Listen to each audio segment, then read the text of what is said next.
Hello friends. जैसा कि हम लोग डिस्कस कर रहे थे कटिंग टूल के बारे में। पिछले वीडियो में हमने कहाँ तक पढ़ा था? फाइल तक पढ़ लिया था। हमारी फाइल के बारे में कंप्लीट डिटेल हो चुकी थी। तो इस कटिंग टूल की श्रेणी में हमारा जो नेक्स्ट टॉपिक आता है वो आता है स्क्रैपर के बारे में।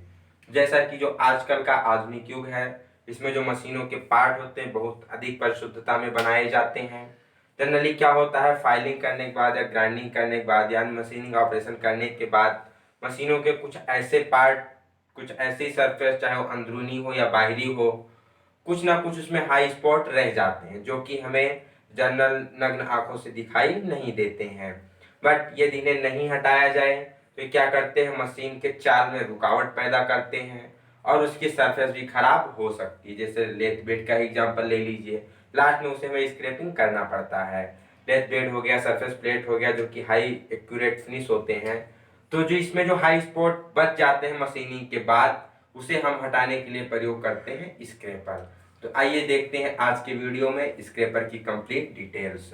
स्टार्ट करते हैं स्क्रैपर से। तो जैसा कि आपको पता है स्क्रैपर क्या है, it is a hand cutting tool. Scraper भी एक हैंड कटिंग टूल है जो कि हैंड के द्वारा प्रयोग किया जाता है। इसका प्रयोग कब करते हैं?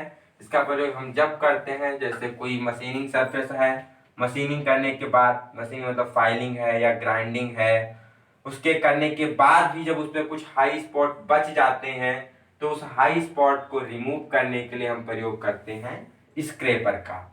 बात की जाए स्क्रैपर किसका बना होता है, तो scraper generally high carbon steel या फिर एलॉय स्टील का बनाया जाता है। और कभी कभी जो हमारी पुरानी फाइलें होती है जो खराब हो चुकी हैं, ब्लंट हो जाती हैं, उन पुरानी फाइलों से भी हम स्क्रैपर को बना लेते हैं। तो जनरली पूछा जाता है स्क्रैपर किसका बना होता है, तो हाई कार्बन स्टील से बनाया जाता है या फिर पुरानी फाइलों से बनाया जाता है जो कि ब्लंट हुई होती हैं। बात की जाए स्क्रैपर के बारे में कि स्क्रैपर कितने प्रकार के होते हैं, तो वन बाय वन हम सबको देखेंगे कि स्क्रैपर कितने प्रकार के होते हैं, किस स्क्रैपर का प्रयोग कहाँ पर किया जाता है। सबसे पहले है फ्लैट स्क्रैपर। नाम से स्पष्ट है, समतल स्क्रैपर, फ्लैट। तो जो इसकी आकृति होगी फ्लैट होगी। जो स्क्रैपर में सबसे मोस्ट इंपॉर्टेंट होता है उसका यूज और पॉइंट एंगल कितना होता है। तो फ्लैट स्क्रैपर को ग्राइंड करते समय जो इसका पॉइंट एंगल या कह लीजिए कटिंग एज होती है वो 85 से 90 डिग्री के बीच में ग्राइंड की जाती है।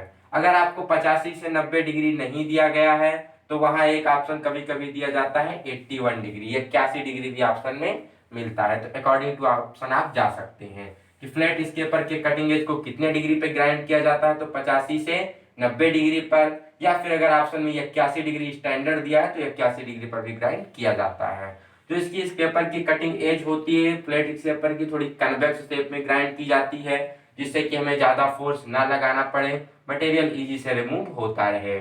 इसका प्रयोग कहाँ करते हैं? जनरली हम कोई फ्लैट सरफेस, चौड़ी समतल सतह है, उस पर हम फ्लैट सरफेस पे हाई स्पॉट को हटाने के लिए फ्लैट स्क्रैपर का प्रयोग करते हैं। मोस्ट इंपॉर्टेंट क्या है इसका पॉइंट एंगल कितना होता है, 85 से 90 या फिर 81 स्टैंडर्ड। यह भी पूछ जाता है किस स्क्रैपर की एज कन्वेक्स शेप में ग्राइंड होती है, तो फ्लैट स्क्रैपर की।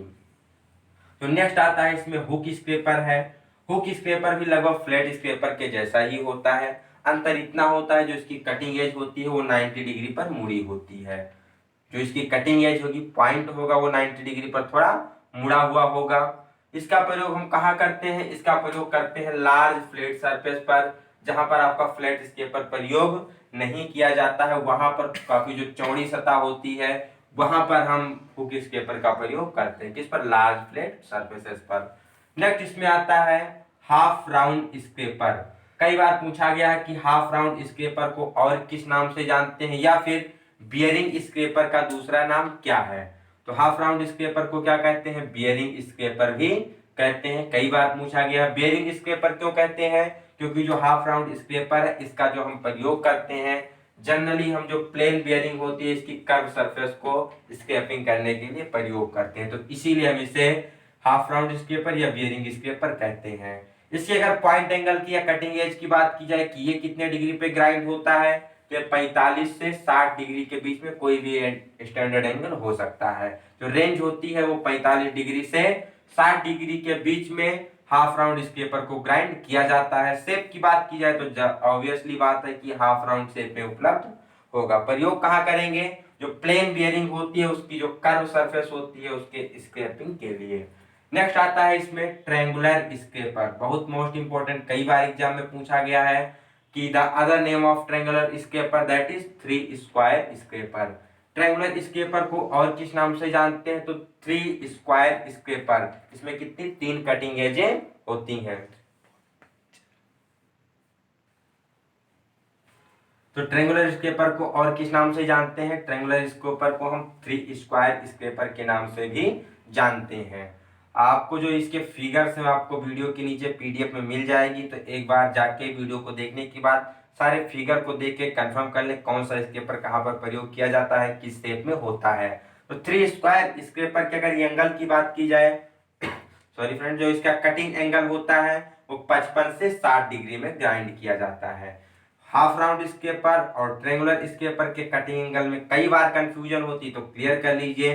जो हाफ राउंड है ये 45 डिग्री से 60 डिग्री में ग्राइंड होता है, और जो थ्री स्क्वायर स्क्रैपर या ट्रायंगुलर स्क्रैपर है ये 55 डिग्री से 60 डिग्री के कटिंग एंगल में ग्राइंड होता है। इसका प्रयोग कहाँ करते हैं, तो इसका प्रयोग हम कोई स्मॉल डायमीटर का होल है, कोई छोटे छिद्र का व्यास है, छोटे व्यास का छिद्र है, उसको साफ करने के लिए, स्क्रैपिंग करने के लिए, या फिर कोई ऐसा है बुश बेयरिंग है, बुश बेयरिंग के जो कॉर्नर होते हैं, एज होते हैं, उसको शार्प करने के लिए, या कोई इंटरनल एंगल है या एक्सटर्नल एंगल है, इंटीरियर कॉर्नर है, तो उसको स्क्रैपिंग करने के लिए जनरली हम प्रयोग करते हैं ट्रायंगुलर स्क्रैपर का। बट जो मोस्ट इंपोर्टेंट पूछा जाता है कि छोटे छिद्रों या जटिल कोणों के व्यास जो होते हैं उसकी स्क्रैपिंग के लिए कौन सा स्क्रैपर प्रयोग किया जाता है, तो थ्री स्क्वायर या फिर ट्रायंगुलर स्क्रैपर प्रयोग किया जाता है। कटिंग एंगल कितना होता है, 55 डिग्री से 60 डिग्री, मोस्ट इंपोर्टेंट। नेक्स्ट आता है bull knows scraper. Bull knows scraper की बात की जाए तो कुछ हाफ राउंड सेक्शन में होता है, बीच में फ्लैट में भी होता है। इसकी जो कटिंग एज होती है लगभग, अगर ये कोई वृत्त है तो वृत्त का 2/3 भाग शेप में होता है, तो इसमें जो कटिंग एज बनी होती है वो सर्किल के 2/3 भाग तक की कटिंग एज होती है। इसका प्रयोग कहाँ करते हैं, लार्ज बियरिंग सरफेस, जो काफी बड़ी बियरिंग सरफेस होती है, जिनकी मतलब चौड़ाई लंबाई काफी अधिक होती है, लार्ज बियरिंग सरफेस होती है, उसके स्क्रैपिंग के लिए प्रयोग करते हैं बुल नोज स्क्रैपर। ये भी काफी मोस्ट इंपोर्टेंट है। नेक्स्ट जो इसमें आता है टू हैंडल स्क्रैपर। ये क्या होता है, बीच में फ्लैट स्क्रैपर जैसा होता है, दोनों तरफ हैंडल लगी होती है, जैसे आप डायगोनल फाइलिंग करते हैं तो उसी प्रकार इसको हम पकड़ के स्क्रैपिंग करते हैं। इसका भी प्रयोग जनरली हम कहाँ करते हैं, लार्ज फ्लैट सरफेस पर। जो बुल नोज स्क्रैपर है कहाँ प्रयोग किया जाता है, लार्ज बियरिंग सरफेस पर, जो काफी चौड़ी बियरिंग की सतह होती है वहां पर। और जो टू हैंडल स्क्रैपर है इसका प्रयोग कहाँ करते हैं, लार्ज फ्लैट सरफेस, जो काफी चौड़ी समतल सतह होती है वहां पर प्रयोग करते हैं टू हैंडल स्क्रैपर का। तो ये कुछ टाइप ऑफ स्क्रैपर थे, किसका प्रयोग कहाँ करते हैं, एक बार फिर से वीडियो को रिवर्स करके देखिएगा। कुछ डाउट होता है तो टेलीग्राम पे पूछ सकते हैं। अब कई बार इसमें पूछा जाता है अकॉर्डिंग टू अप्लाई फोर्स, कि हम किस प्रकार से फोर्स अप्लाई कर रहे हैं, तो उस आधार पर जो स्क्रैपर होते हैं दो प्रकार के होते हैं, एक होता है पुल टाइप स्क्रैपर, एक होता है पुश टाइप स्क्रैपर। पुल टाइप स्क्रैपर जिस स्क्रैपर को हम खींचकर अपनी दिशा में खींचकर स्क्रैपिंग करते हैं वो पुल टाइप स्क्रैपर के अंतर्गत आती है। जैसे कि मान लीजिए जो आपका हुक स्क्रैपर है, इसकी 90 डिग्री पे कटिंग एज बेंड होती है, तो इसे स्क्रैपिंग करते समय क्या करते हैं, हम अपनी तरफ खींचकर स्क्रैपिंग करते हैं। इसके विपरीत जो पुश टाइप स्क्रैपर होता है इसमें हमें अपनी तरफ से दूर धक्का दे के मतलब आगे की तरफ धकेल के स्क्रैपिंग करते हैं। इसके अंतर्गत कौन से आते हैं, फ्लैट स्क्रैपर और ट्रायंगुलर स्क्रैपर, ये आते हैं पुश टाइप स्क्रैपर के अंतर्गत। तो ये भी एग्जाम में पूछा जा सकता है कि हुक स्क्रैपर किसका एग्जांपल है, पुल टाइप या पुश टाइप। तो आपको जनरली पता होना चाहिए हुक स्क्रैपर को अपनी तरफ खींचते हैं तो पुल टाइप है, और पुश टाइप जिसे हम अपनी से दूर की तरफ धक्का दे के स्क्रैपिंग करते हैं।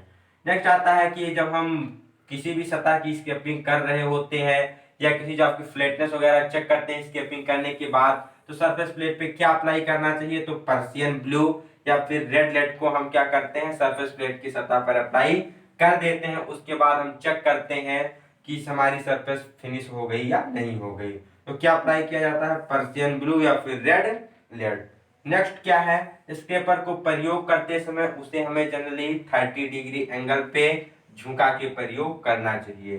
30 डिग्री एंगल पर कुछ इस तरीके से झुका के पुश एंड पुल टाइप में प्रयोग करना चाहिए। जॉब और स्क्रैपर के मध्य का एंगल कितना होगा, 30 डिग्री। नेक्स्ट आता है कि स्क्रैपर को ग्राइंड करने के लिए कौन सा एब्रेसिव व्हील प्रयोग किया जाता है। तो जनरली जो सभी प्रकार के स्क्रैपर होते हैं fine silicon carbide abrasive wheel से ग्राइंड किए जाते हैं। किस एब्रेसिव व्हील से? Fine silicon carbide abrasive wheel से ग्राइंड किए जाते हैं। अगर ग्रेड साइज पूछ लिया जाए कि जो एब्रेसिव होते हैं इनके ग्रेन की साइज क्या होती है, तो जनरली 120 से 150 ग्रेड साइज वाले एब्रेसिव का प्रयोग किया जाता है। ग्राइंडिंग करने के बाद फिर जो आपका स्क्रैपर उसे हम ऑयल स्टोन पर उसकी धार को तेज कर लेते हैं। नेक्स्ट आता है कि स्क्रैपिंग के द्वारा कितना मटेरियल लगभग हटाया जाता है। तो एक स्ट्रोक में स्क्रैपिंग के द्वारा लगभग 0.05 mm से 0.08 mm तक का मटेरियल हटाया जाता है। बहुत ही कम मात्रा में मटेरियल हटाता है, केवल फिनिशिंग के लिए प्रयोग किया जाता है। बात की जाए, मान लीजिए आपका कोई 25x25 साइज का जॉब है, कुछ इस प्रकार का 25x25 का वर्गाकार जॉब है। अब अगर इसकी हमें स्क्रैपिंग करनी है, तो अगर स्क्रैपिंग करने के बाद इस पर 8 से 10 हाई स्पॉट बचते हैं, कुछ इस प्रकार से ऊंचे स्थान बचते हैं, तो मतलब ही वो रफ स्क्रैपिंग है। अगर इन स्पॉट की संख्या और बढ़ जाती है, 12 से 15 हो जाती है, तो फिनिश स्क्रैपिंग के अंतर्गत आता है। इस पर और स्क्रैपिंग स्पॉट की संख्या बढ़ जाए, लगभग ये 25 से 30 हो जाए या 30 से 35 स्पॉट आ जाए, तो वेरी फाइन फिनिश के अंतर्गत आ जाता है। तो जब हमारे मान लीजिए 1 इंच कह लीजिए या 25x25 स्क्वायर साइज का कोई जॉब है, उस पर स्पॉट की संख्या 30 से अधिक हो जाए, तो मान समझ लेना चाहिए कि हमारा सरफेस पूर्ण रूप से फिनिश हो गया है। तो ये भी कई बार एग्जाम में पूछ लिया जाता है, अगर स्पॉट की संख्या इंक्रीज हो रही है तो उसका मतलब क्या है? तो उसकी जो सरफेस फिनिशिंग है धीरे धीरे इंक्रीज हो रही है, मतलब वो सरफेस काफी फिनिश है। स्पॉट ज्यादा होने का मतलब ये नहीं है कि वो क्या है, रफ है। जितने ज्यादा स्पॉट होंगे मतलब काफी नजदीक नजदीक नजदीक नजदीक आ गए, तो इसका मतलब वो सरफेस उतनी ज्यादा फिनिश हो गई है।